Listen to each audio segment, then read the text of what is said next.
Bonjour Bertrand, artisan toi aussi, pas tailleur de pierre, philosophe. Tu participes aussi, justement, c'est ce dont nous parlions tout à l'heure, en communion avec la Porte des Étoiles. Tu participes pour nous amener un degré de connaissance qui est vraiment riche. Tout à l'heure, Hervé Molandin de Boissy nous disait qu'à partir du moment où il rentre dans, j'espère que je ne déforme pas, mais qu'il rentre dans la taille de pierre et qu'il l'installe, il est dans un mouvement vraiment méditatif, un mouvement de sacré, il y a plusieurs mots qui ont été utilisés, mais entre autres méditatif. Est-ce que tu peux nous parler de cet acte porté par cette respiration, par cette inspiration, par cette méditation? Alors, ce que je trouve très intéressant dans ce que tu dis, c'est la relation entre quelque chose de très concret, c'est-à-dire la taille des pierres, et puis, d'autre part, l'état méditatif. Alors, qu'est-ce que c'est que la méditation ? La méditation, elle est très très bien expliquée par Descartes quand il découvre l'existence de l'être à travers la conscience et à travers l'infini ou Dieu. C'est-à-dire, Descartes découvre que le nihilisme métaphysique est impossible. Il est impossible de dire qu'il n'y a rien. Comme on dit, il n'y a rien à voir, circuler. Il est impossible de dire que l'existence est absurde, qu'il n'existe aucune vérité, aucune réalité métaphysique et ontologique,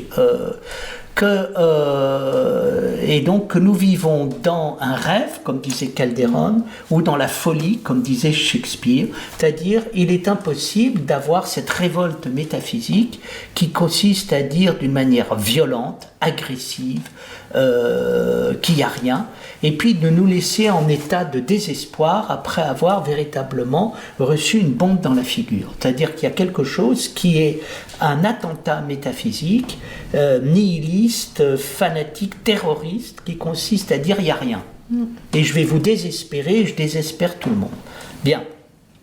Donc, on découvre qu'il y a l'être, et c'est tellement extraordinaire que de découvrir qu'il y a de l'être en nous, qu'il y a de l'être hors de nous, et qu'il peut y avoir une relation entre l'extérieur et l'intérieur et l'extérieur, qu'on n'en finit pas de réfléchir, de méditer.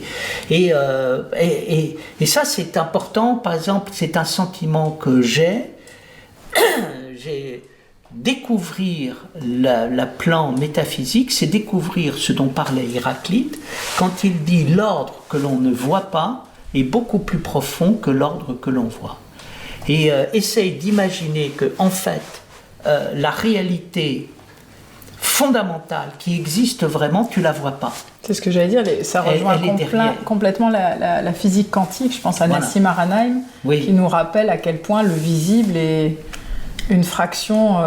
c'est-à-dire que nous avons affaire à un monde fulgurant derrière des choses que l'on voit, et il y a les choses qu'on ne voit pas, et qui est un niveau de réalité surpuissant.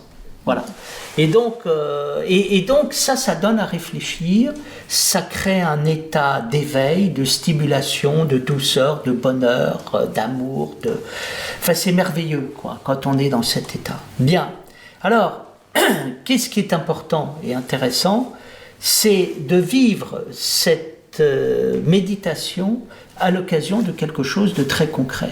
C'est-à-dire que notre ami Hervé travaille avec quoi ? Il travaille avec la pierre, il travaille avec des outils, la taille de la pierre, il travaille avec ses mains, il travaille avec son intelligence, et puis il associe l'intelligence, les mains, les pierres, les mains, l'intelligence, et tout d'un coup, tout va se mettre à parler et à l'enseigner.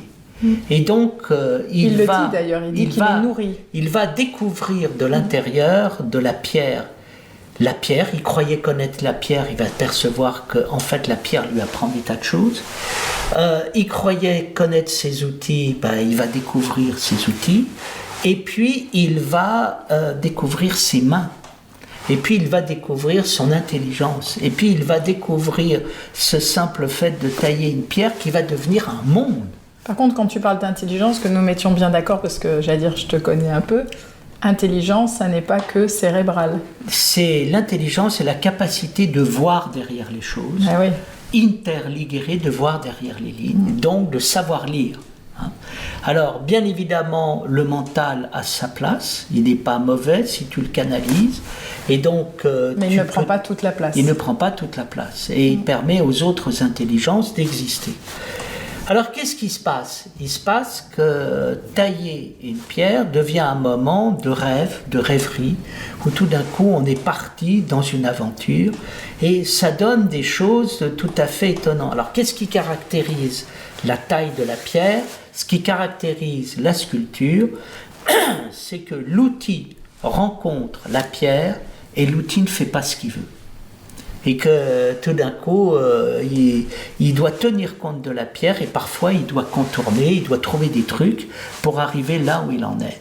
Et donc chaque coup nécessite de l'attention scrupuleuse et une éducation.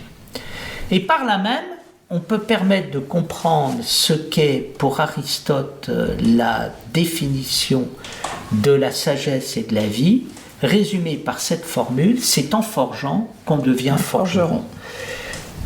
Aristote dit cette chose, l'être se dit en plusieurs sens. La réalité absolue se dit en plusieurs sens. Et qu'est-ce qui nous apprend que la réalité absolue se dit en plusieurs sens ? C'est tout simplement le métier du forgeron, le métier du musicien. C'est-à-dire, apprendre à être forgeron, c'est apprendre les 1000 détails du travail de forgeron. Et derrière le travail du forgeron, il y a 1000 détails qui font que le forgeron est le forgeron. Derrière la musique, il y a 1000 détails qui font que le musicien est musicien. Derrière le tailleur de pierre, il y a 1000 détails qui font que le tailleur de pierre est le tailleur de pierre. Et donc tout à l'heure, nous allons voir Hervé, et Hervé nous dira, ce matin j'en ai bavé. Je me suis trouvé avec une pierre, je ne sais pas ce qu'elle avait, elle n'était pas contente, il a fallu que j'ai un dialogue particulier pour arriver à elle. Et je suis sûr qu'il te dira ça. Et à d'autres moments, en disant, je ne sais pas ce qu'elle a, il y a une facilité ce matin avec les pierres, tout à fait étonnante. Là, on va être véritablement dans l'expérience de la méditation. Et l'expérience de la méditation, c'est l'expérience de l'au-delà, c'est-à-dire que le monde, la réalité n'est pas ce que tu crois, elle va beaucoup plus loin que ce que tu crois, et ça va au-delà de ce que tu crois. Alors là, on est parti devant des choses célestes, c'est-à-dire que tout d'un coup, l'au-delà, on le découvre au milieu des pierres.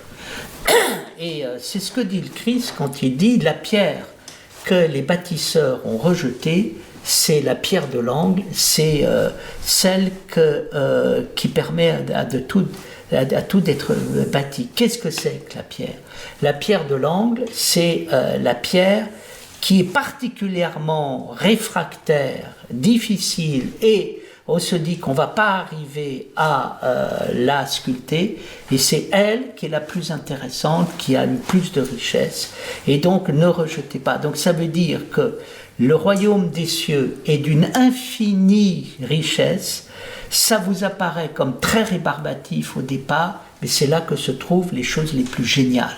Et c'est là qu'il y a la divino-humanité, la rencontre entre le Verbe et la chair, le Verbe qui se fait chair. Et donc, et c'est quoi ? C'est les 1000 détails. C'est-à-dire, le Christ dit, c'est dans les choses petites qu'on découvre les plus grandes choses. Et donc, vous n'en avez jamais fini de regarder les détails, d'écouter, parce que c'est là que je suis, c'est là que se trouve le je suis.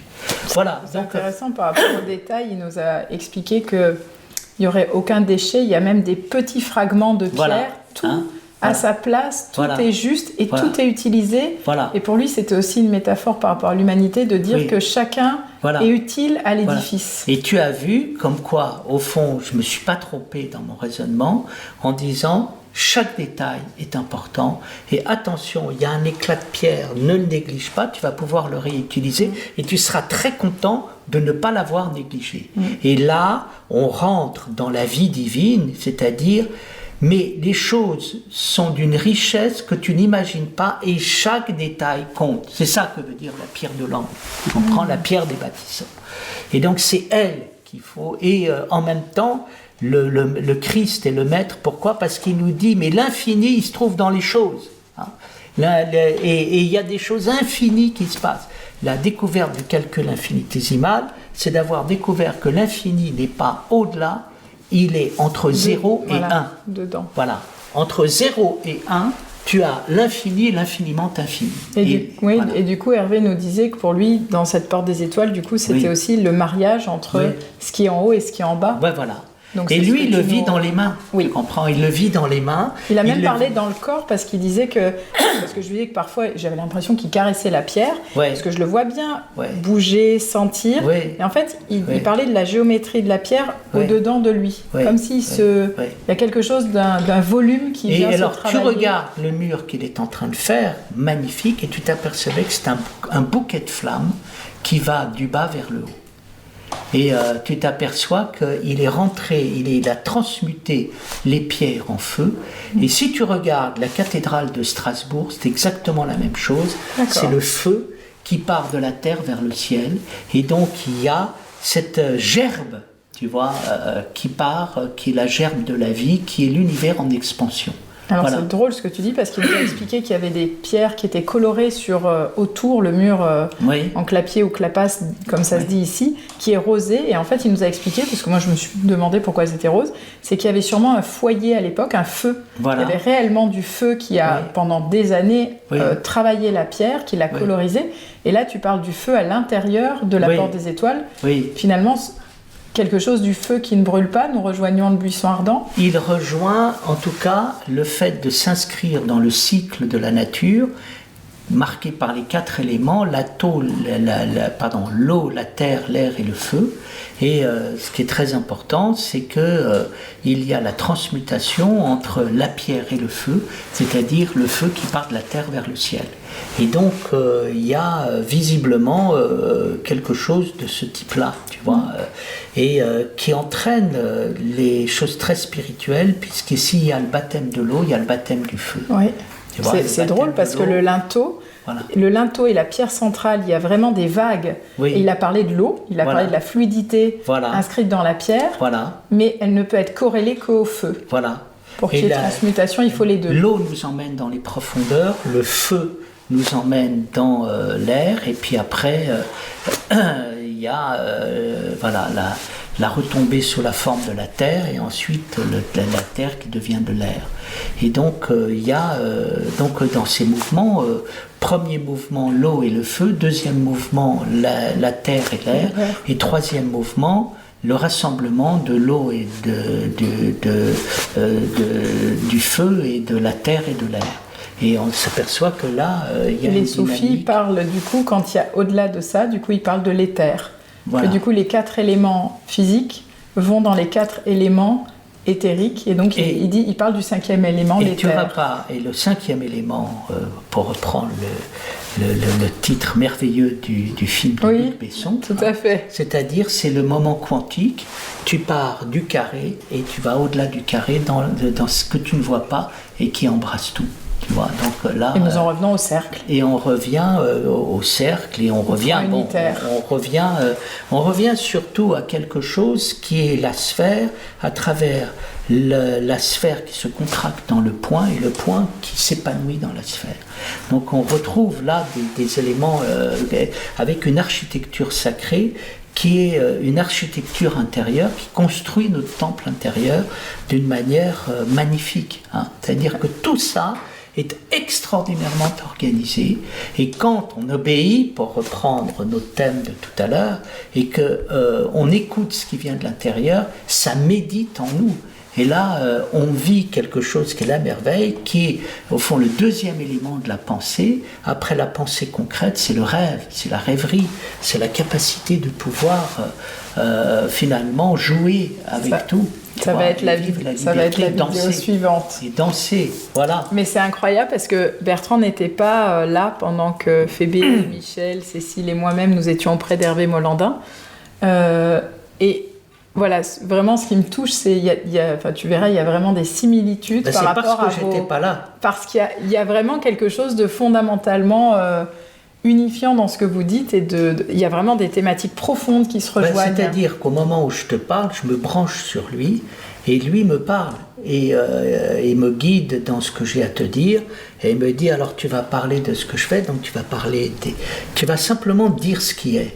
Et dans ce qui est, tu es assez intelligent pour tirer le fil. Donc tu vas parler de la pierre, tu vas parler de mes mains, tu vas parler de mes outils, et puis tu vas parler aussi du processus mental et puis de l'écoute intérieure. Puis après, tu t'en vas, tu danses, tu chantes, tu fais ce que tu veux. Tu vois, c'est très drôle. C'est très drôle. C'est très, très réjouissant. Tu vois. Alors à tout à l'heure. À tout à l'heure.